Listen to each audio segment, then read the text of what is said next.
చదువు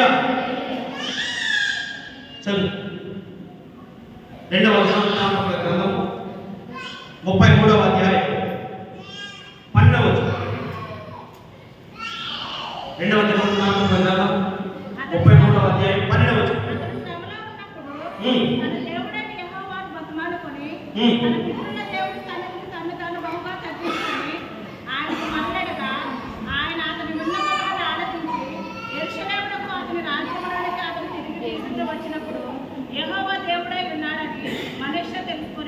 ఎవరంటే మనస్సే. ఈ మనస్సే రాజుగా ఉన్నాడు. ఈ మనస్సే అపాయంలో ఉన్నాడు. ఎందుకు అపాయం వచ్చిందో అతని గురించి మరలా మీకు చూపిస్తాడు. ఇతను అపాయంలో ఉన్నప్పుడు ఏం చేస్తాడు కదా చెప్పండి. 12వ వచనం.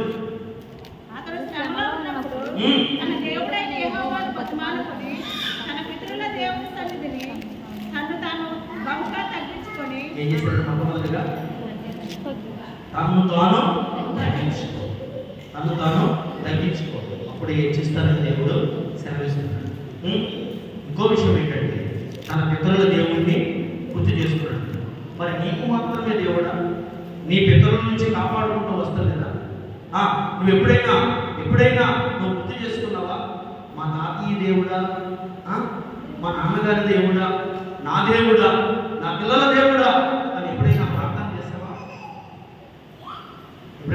చేసావా? అంటే నువ్వు అలా ప్రార్థన చేయాలి అంటే కనుక నీకేం గుర్తుందో తెలుసా? మా తాతల నాటి నుంచి నేటి వరకు మమ్మల్ని ఆ దేవుడు కాపాడుతున్నాడని దేవుడి మీద నీకు జ్ఞాపకం ఉన్నాడు.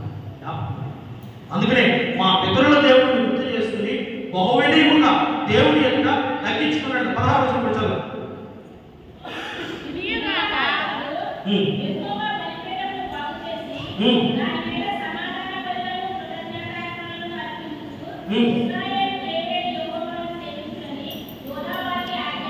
ఏం చేశారంట?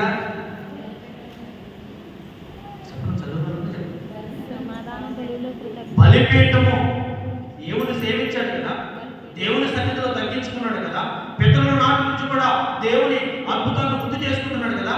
మరి ఎందుకు వచ్చాడు అంటే కనుక బలిపీఠము దేవునికి ఇష్టం. దేవుడికి ఇష్టమైన బలిపీఠం దగ్గరికి నువ్వు రావాలి. ఆవరణలో ఉండొచ్చు, పరిశుద్ధ స్థలంలో ఉండొచ్చు, అతి పరిశుద్ధ స్థలం అని ఆ బలిపీఠం దగ్గరికి నువ్వు రావాలి అంటే కనుక నువ్వేం చేయాలంట? తగ్గిపోవాలి. ఎంత గొప్పవాడివైనా నువ్వు ఎంత గొప్ప వ్యక్తివైనా తగ్గిపోవాలి. నువ్వు తగ్గించుకుంటేనే రాగలుగుతావు. నువ్వు తగ్గించుకోలేదనుకో కుర్చీ లేకపోతే వెళ్ళిపోతావు. ఈ దేవుని సన్నిధి కదా, కుర్చీలో కూర్చుంటేయండి, ముందు కూర్చుంటేయండి, వెనకాల కూర్చుంటాయండి, ఎక్కడైతేనే దేవుని సన్నిధిలో ఉన్నాను కదా నువ్వు అనుకుంటే తగ్గించుకుంటున్నాడు. నువ్వు అనుకున్నట్టు లేకపోతే, నువ్వు కుర్చీ తీసుకున్న ఫ్యాన్ లేకపోతే, నువ్వు కూర్చోడానికి కుర్చీ లేకపోతే వెళ్ళిపోతే నువ్వు తగ్గించుకున్నట్ట.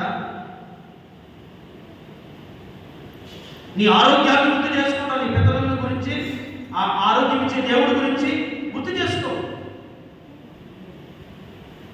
చదువు మరొక మాట. అక్కడే 19వ వచనం వచ్చారు. అతడు చేసిన ప్రార్థనను కూర్చి అతని మనవి వినబడటం కూర్చి అతడు చేసిన పాపద్రోహములను కూర్చి తాను గుణపడక ముందు ఉన్నత స్థలములను కట్టించి దేవతా స్తంభములను చెక్కిన విగ్రహములను అచ్చట నిలుపుటను కూర్చి దీర్ఘదర్శులు రచించిన గ్రంథంలో వ్రాయబడి ఉన్నది. ఏం చేశారంట? ఇప్పుడు చూడండి, నేను చెప్పేది అర్థమవుతుందా? బలిపీఠం గురించి మనం మాట్లాడుతున్నాం.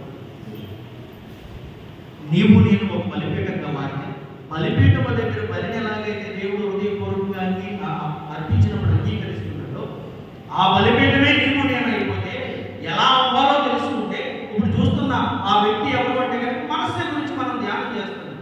మనసే నీలాగా నాలాగా ఒక మనిషి అంతకుముందు తనకున్న అధికారాన్ని బట్టి ఏం చేశాడు అంటే కనుక నక్షత్రాలుగా ఒక సాధన ఏర్పాటు చేశాడు. అవి దేవుళ్ళని ఆరాధించమని ప్రజలకి ప్రేరేపించాడు. నిజ దేవుణ్ణి మరిచిపోయాడు. తనకున్న శక్తి సామర్థ్యాన్ని బట్టి అన్య ఆరాధకుడుగా మారిపోయాడు. అందుకనే మరలా వృత్తాంతం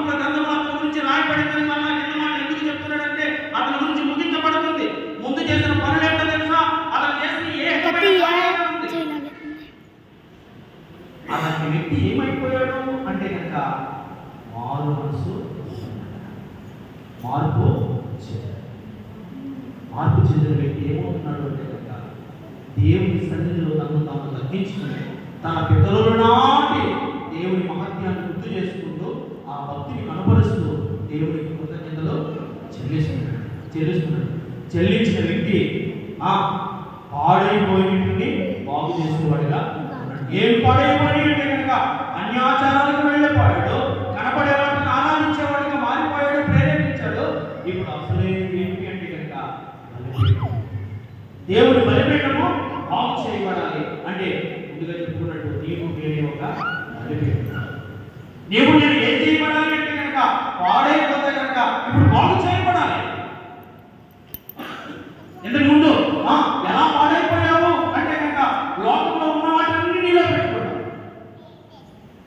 వాక్య సంబంధమైన కనబడకుండా లోక సంబంధమైన వాటికి వెళ్ళిపోతూ వచ్చావు. వాటి ప్రేరేపణతో నడిపించబడ్డా వాటికి ఇష్టడుగా మారిపోయావు. వాటి సంబంధమైన క్రియలు జరిగించుకుంటూ వచ్చావు. అందుకనే అంతకుముందు నీ భక్తి జీవితం కలిగిన అశ్రద్ధను బట్టి ఏమొచ్చింది అంటే కనుక నష్టము వచ్చింది. ఏమైంది అంటే కనుక దేవుడు ఇష్టపడి బలిపీఠము పాడైపోయింది. ఈ బలిపీఠం మళ్ళా బాగు చేయబడాలి అంటే కనుక ఏమైంది? ఇక్కడ మనస్సు మారాలి. మొట్టమొదటిగా నీ మనస్సు మారాలి. మొట్టమొదటి బలిపీఠం ఏంటి? మారు మనస్సు అనే బలిపీఠం. నీవే ఒక బలిపీఠం అయితే ఒకవేళ మనస్సేలాగా లోక సంబంధమైన దేశ సంబంధమైన దేవుని విరుద్ధమైన వాక్యానికి వ్యతిరేకమైన వాటి యందు లోకంలో ఉన్న వాటి యందు ఆనందిస్తూ అతిశయిస్తూ వాటికే ఆరాధికుడిగా నీకు తెలియకుండా నువ్వు మారిపోతే కనుక నువ్వు పాడైపోయిన బలిపీఠం.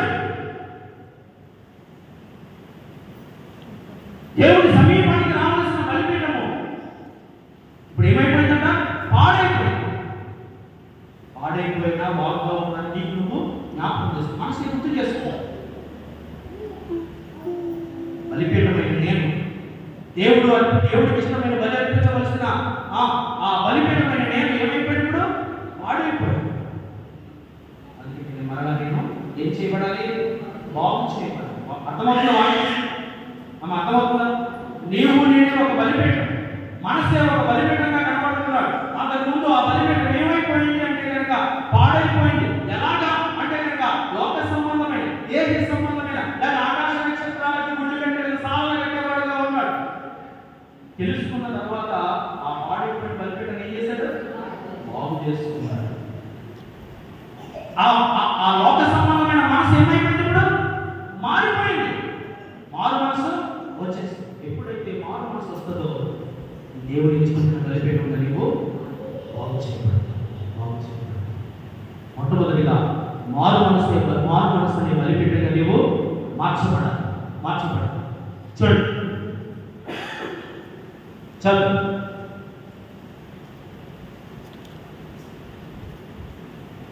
రాజుల మొదటి గ్రంథం 22వ అధ్యాయం 22వ అధ్యాయం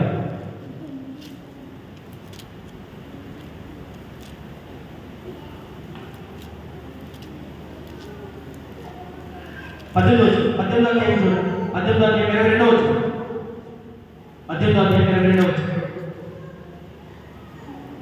చదువుతున్నారు. అప్పుడు ఏలియా యెహోవా ప్రవక్తలైన వారిలో నేను ఒకడిని విశ్వసించి ఉన్నాను. అయితే బయలుకు ప్రవక్తలు ఎంతమంది ఉన్నారంట? 450 మంది. అంటే లోకంలో అనేక మంది ఉన్నా కానీ దేవుని పక్షాన నిలబడిన నీవు ఒక ప్రత్యేకమైన వ్యక్తిగా కనబడుతుంది. గుంపులో గమాలీలా కలిసిపోకూడదు, నలుగురిలో నతాలీలా వెళ్ళిపోకూడదు, లోకులతో అందరితో పాటు నువ్వు కూడా కలిసిపోకూడదు. ఏలియా గురించి చెప్పుకుంటా ఏముంది అంటే కనుక బయలు 2 మంది ఉంటే కనుక ఇదిగో నీ పక్షంగా నేను ఒక్కడనే ఉన్నాను అని చెప్పుకుంటున్నాడు. చదువు 30వ వచనం చదువు. 32వ వచనం తొందరగా చదివి. అప్పుడు ఏలియా నా దగ్గరకు రండి జనులందరితో చెప్పగా జనులందరూ అతని దగ్గరకు వచ్చిరి. అతడు కింద పడద్రోయబడి ఉన్న యెహోవా బలిపీఠం యెహోవాకు ప్రత్యక్షమై ఈ నామము ఇశ్రాయేలునందరినీ వాగ్దానమునందున యాకోబు సంతతి గోత్రముల లెక్క చొప్పున 12 రాళ్లను తీసుకొని ఆ రాళ్ల చేత యెహోవా నామమును ఒక బలిపీఠమును కట్టించి దాని చుట్టూ 2 మానపు పిందెలను కట్టి అస్తమయ నైవేద్యము అర్పించే సమయమున ప్రవక్త ఏలియా దగ్గరకు వచ్చి ఏలాగ ప్రార్థన చేస్తున్నాడు. యెహోవా అబ్రహాము ఇస్సాకు ఇశ్రాయేలు దేవా ఇశ్రాయేలు మధ్య నీవు దేవుడుగా ఉన్నావు. అంతటా జనులందరూ దాన్ని చూసి సాగిలపడి యెహోవాయే దేవుడు యెహోవాయే దేవుడని కేకలు వేసిరి.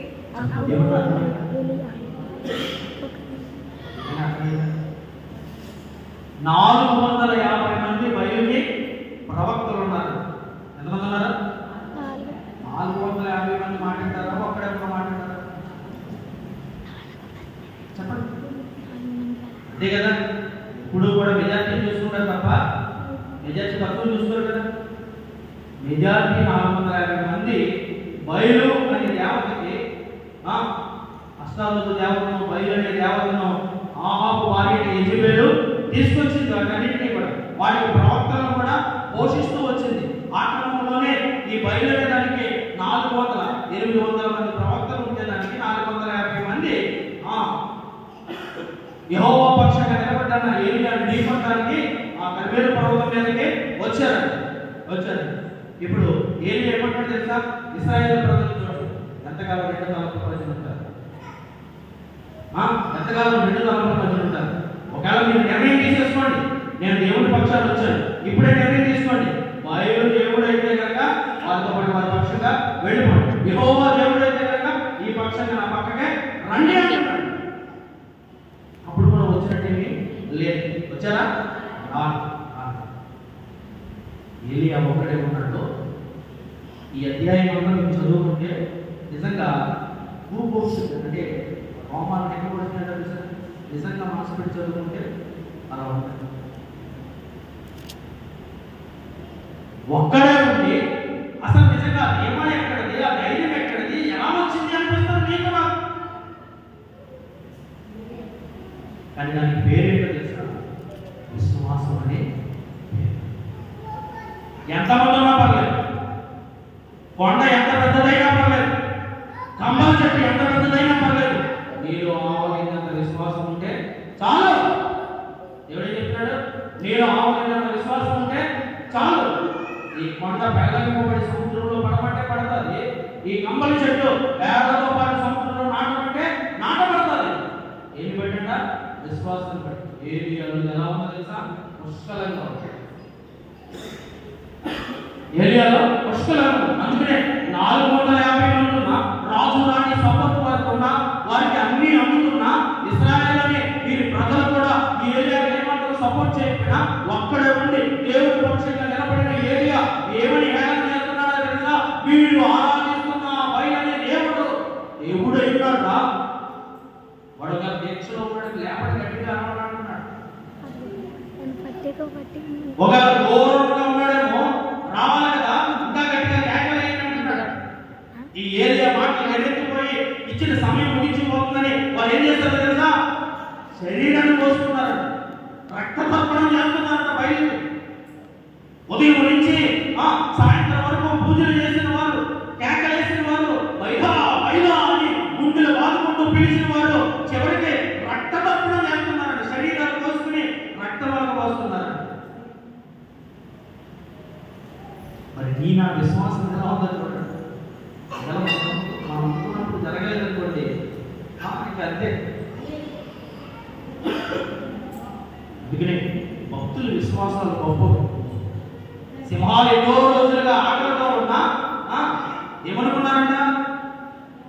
దానియేలు గారు పన్నాగం పట్టినోళ్ళు అసలు తెల్లారి జరిగి ఆమె వస్త్రాలు కూడా ఉంచుతాయో తినేదో రక్తంలో అవసరమే అనుకున్నారు. అటు రోజులు ఏమైపోయి ఎందుకు అంటే కనుక సింహాలు రోజు కూడా కాపాడగలుగుతాను దేవుడు అన్న విశ్వాసం దాని కళ్ళెదురుగా కనబడుతున్నా ఈయన పొగరకి ఇవన్నీ చాలదు, ఇంకా ఏదంతా ఎక్కువ చేయండి అని రాజు చెప్తున్నా ఏమాత్రం బెదిరలేక అగ్నిలోకి వెళ్ళిన షడ్రక్ మేషక్ అబేద్నెగోలను చూస్తే నాలుగో వ్యక్తిగా దేవుడే అనగా విశ్వాసం అనుకోవాలంటే రాజుని చూస్తే వంగిపోయి ఉండవలసిన వారు ఏమంటారు తెలుసా? నెబుకద్నెజరు ఇందుల గురించి చింత మాకు లేదు.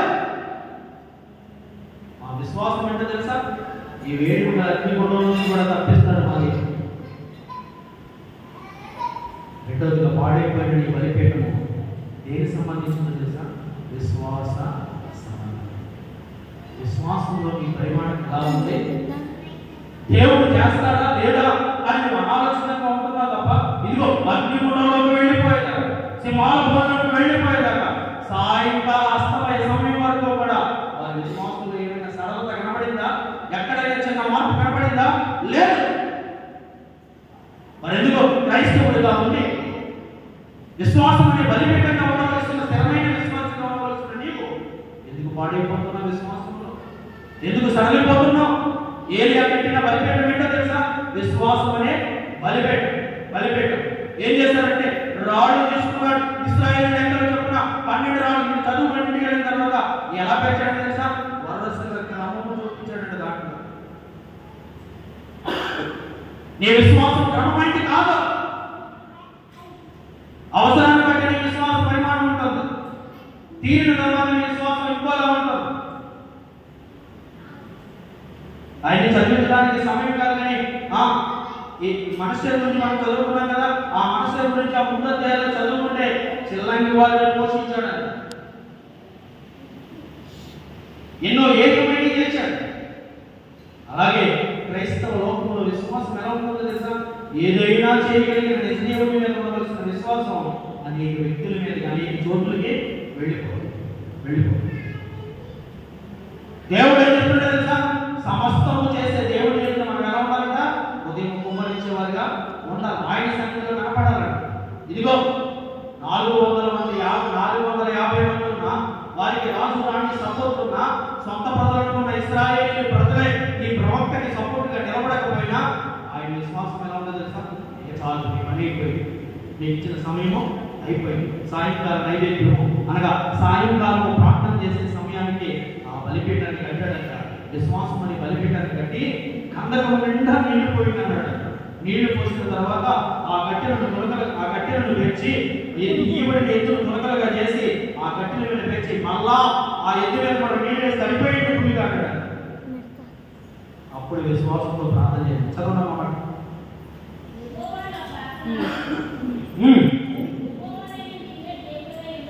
యెహోవావైన నీవే దేవుడవై ఉన్నావు. 36 చదువు. అస్తమయ నైవేద్యం అర్పించే సమయమున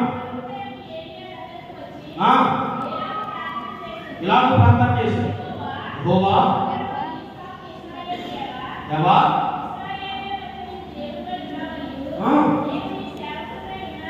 ఉన్నానని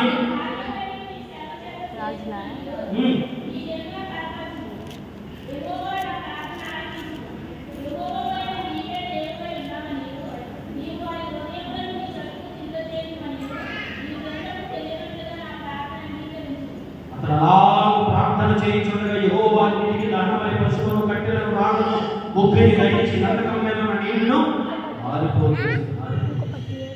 అలాగే ప్రార్థన చేస్తున్నారు. ఈ విశ్వాసమైన ప్రార్థన, ఈ విశ్వాసమైన ప్రార్థన ఎంతటి అపాయాన్నైనా, ఎంతటి ప్రతికూలతనైనా, ఎంతటి రోగాన్నైనా తగ్గిస్తుంది, తప్పిస్తుంది, ఆటిస్తుంది. అయితే ఏముండాలి? రెండోదిగా బలిపీఠమై నీకు విశ్వాసం అనేది ఏరియా కట్టిన బలిపీఠంలో మొదట మనసు కట్టిన ఆడైపోయిన బలిపీఠాన్ని బాగు చేసిన దాంట్లో ఏముంది అంటే కనుక ఆడైపోయిన మనసును మరలా మార్చుకున్నాడు. ఆ బలిపీఠాన్ని కట్టాడు దేవుడు. ఆ బలిపీఠం ప్రార్థన మారిన మనసును అంగీకరించాడు. రెండవదిగా విశ్వాసాన్ని చూపిస్తూ విశ్వాసం అనే బలిపీఠం కట్టి ఎంత గొప్పవారున్నా, ఎంతమంది వందల మంది ఉన్నా కానీ లెక్క చేయకుండా దేవుడు చేస్తాడు అన్న విశ్వాసం అనే బలిపీఠాన్ని కట్టాడు. దేవుడి అగ్నిని దేవుని మహిమపరిచాడు. అందుకనే ఏలియాను అగ్ని ప్రవక్త అంటారు, లేదా సవాల్ చేసే ప్రవక్త అంటారు. 3వ వచనం వాక్యాన్ని ఊహించుకోవచ్చు. మొట్టమొదటిగా ఏముండాలి? మారు మనస్సు ఉండాలి. రెండవదిగా విశ్వాసము ఉండాలి. 3వది చూద్దాం. ఆదికాండం 12వ అధ్యాయం ఆదికాండం 12వ అధ్యాయం 8వ వచనం.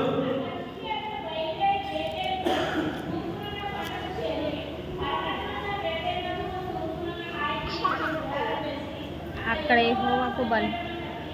యెహోవా నామమున ప్రార్థన చేసి దేవునికి స్తోత్రం. హల్లెలూయా. మూడవ బలిపీఠం ఏమిటంటే ప్రార్థన బలిపీఠం. ప్రార్థన బలిపీఠం. ఎవరు చేస్తున్నారు ఈ ప్రార్థన? అబ్రహాము.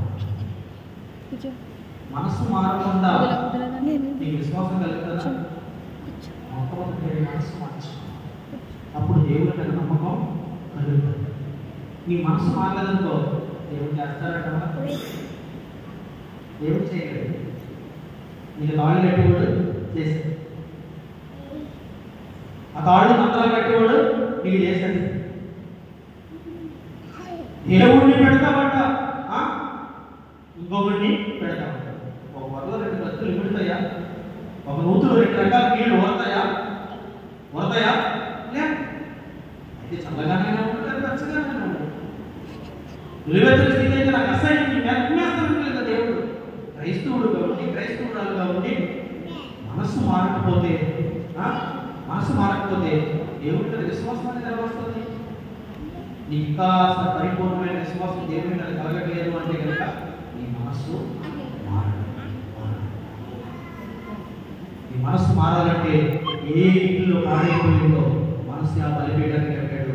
అలాగే నువ్వు కూడా ఏ స్థితిలో పడిపోతుందో ప్రశ్నలో చెప్తారు కదా, సంఘం ఆ మొదటి క్రియను చేయాలి. నీ మనస్సు దేంట్లో పాడైపోయింది, నీ మనస్సు మార్చును. అప్పుడు నీకు కలిగేది ఏం తెలుసా? విశ్వాసం. ఏది కూడా నీవు భయపడవు. 100 మంది ఉన్నా, హేళన చేసే వారే ఉన్నా, నా దేవుడు చూసుకుంటాడు అన్న ధీమాతో నువ్వు ఉంటావు. ఎప్పటి వరకు అంటే కనుక చివరి వరకు దేవుడు చేసే కార్యం చేసే వరకు కూడా నువ్వు అలాగే ఉంటావు. అసలు ఇందులో చంపేసిన మాది ఒకవేళ మీరు చచ్చిపోయిన తర్వాత నువ్వు నవ్వుకుంటావేమో. ఎప్పుడైతే ఒకవేళ చచ్చిపోయిన మా దేవుడే. ఎందుకంటే ఎక్కడతో మా ఆయుష్ ముగిసిపోతే కనుక మా దేవుడు పరలోకంలో మమ్మల్ని చేర్చుకుంటాడు. ఒకవేళ చచ్చిపోయిన తర్వాత అలా అనుకుంటాను ముందే చెప్పారు. అందుకే ముందే చెప్తున్నాం. అలాంటి విశ్వాసం అంటే ఉండాలి. మొట్టమొదటిగా మనసు మారితే మీరు విశ్వాసం కలుగుతుంది. మనసు మారాలి అంటే కనుక దేవుడి మాటలు ఎక్కడికి వెళ్ళాలి? వినటి వల్ల విశ్వాసం కలుగుతుంది. వాక్యం సెలవిస్తుంది కదా, నువ్వు దేవుడి మాటలు వెళ్ళనట్లేదు. అందుకనే లోన ఉదయం మార్చలేదు, బాహ్యమైన రూపాన్ని మార్చుకుంది, క్రైస్తవ్యాన్ని చూపిస్తున్నాం. కానీ హృదయాన్ని చూసేసరికి దేవుడు అది మాట్లాడనే అంటున్నాడు. అందుకనే హృదయ శుద్ధి గలవారు ధన్యులు. మరి ఏం చేస్తారంట? దేవుడినే చూస్తారు. అందుకనే మొట్టమొదటిగా నీ మనస్సు మారితే, హృదయం మారితే అప్పుడు మారు మనసుని బలిపీఠాన్ని దేవుడికి నిశ్చితపరచడం. రెండవదిగా నీ మనస్సు మారిన కారణాన్ని బట్టి దేవుని మీద నీకు అపారమైన నమ్మకం కలిగింది కాబట్టి విశ్వాసం అనే బలిపీఠాన్ని కట్టుకోగలుగుతాం. మూడవదిగా ప్రార్థనా బలిపీఠం. ఈ ప్రార్థనా బలిపీఠం గురించి అబ్రహాము గురించి మనము కొత్తగా తెలియదు. అబ్రహాము గురించి మనకి నీకు నాకు ఒక విశ్వాసం అనే వారికి ఎవరికైనా తండ్రి ఉన్నాడంటే కనుక అబ్రహాం. అక్కడ రాయబడిన మాట ఏంటి? ఎంతో వచ్చుకున్నట్టే ప్రార్థన చేస్తాడు. మామూలుగా చేసుకుంటాడు, కానీ బలిపీఠం కట్టి ప్రార్థన చేస్తాడు. మరి నీకు నాకు ప్రార్థన సమయం ఉందా? ప్రార్థన స్థలం ఉందా? ఒక ప్రత్యేకమైన స్థలాన్ని దేవుడి కోసం కేటాయించుకుని అక్కడికి వెళ్ళి ప్రార్థన చేసిన అనుభవాలు ఉన్నాయా? అక్కడికి వెళ్ళి వాక్యాన్ని ధ్యానించిన అనుభవాలు ఉన్నాయా? ఒక ప్రత్యేకమైన స్థానాన్ని లేదా సమయాన్ని, స్థలాన్ని దేవుడికి ఇవ్వగలిగిన స్థితి నీలో ఉందా? అన్నిగా భావించద్దు.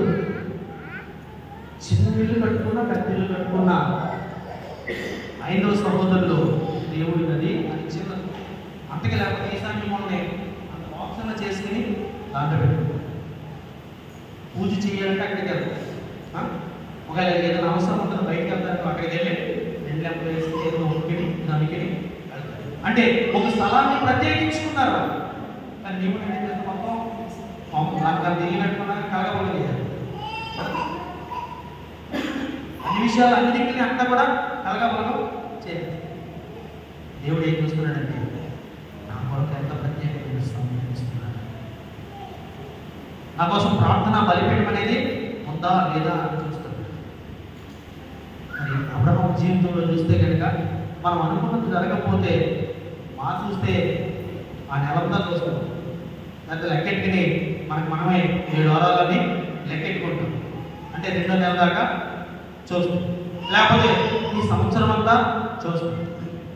అక్కడితోటి మన ప్రార్థన దేవుడు ఎక్కడ ఆలకిస్తున్న ప్రార్థన, దేవుడు ఆలకిస్తున్న ప్రార్థన అని నీకు నేను ప్రార్థన చేయక మానేస్తాను.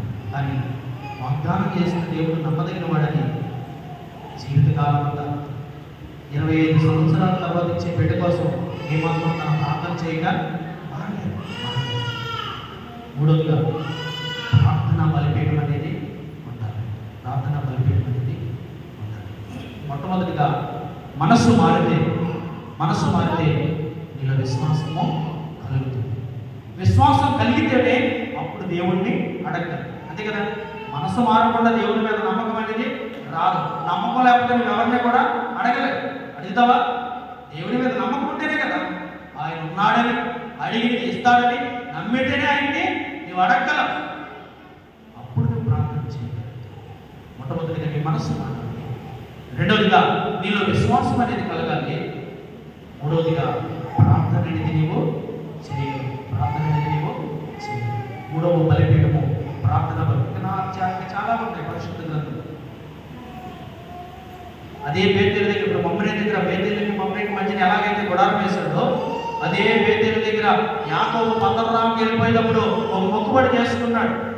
ఆ బేతేలు అనే స్థలానికి వచ్చేసరికి నిద్ర పట్టేసి పడుకుని ఒక రాయిని తలగడగా చేసుకున్నప్పుడు ఆ తలగడ రాయి అక్కడ దర్శనం కలుగుతుంది. దేవతలు పైకి ఎక్కి దిగుతున్న ఆ దర్శనం కలుగుతున్నప్పుడు ఇది పరిశుద్ధ స్థలమే కాదు మరొకటి కాదు అని తలగడగా చేసుకున్న రాయిని నూనె పోసి ప్రతిష్ఠించి నేను నిలుచున్న చోట నాకు అన్ని ఇస్తే కనుక ఏ లోటు లేకుండా ఏ కొరత లేకుండా తినడానికి ఆహారం ధరించడానికి వస్త్రము అన్ని ఇస్తే కనుక మళ్ళా నీళ్ళు వచ్చినప్పుడు ఇక్కడ మందిరం కట్టేస్తారని ప్రమాణం చేశాడు. మర్చిపోయాడు.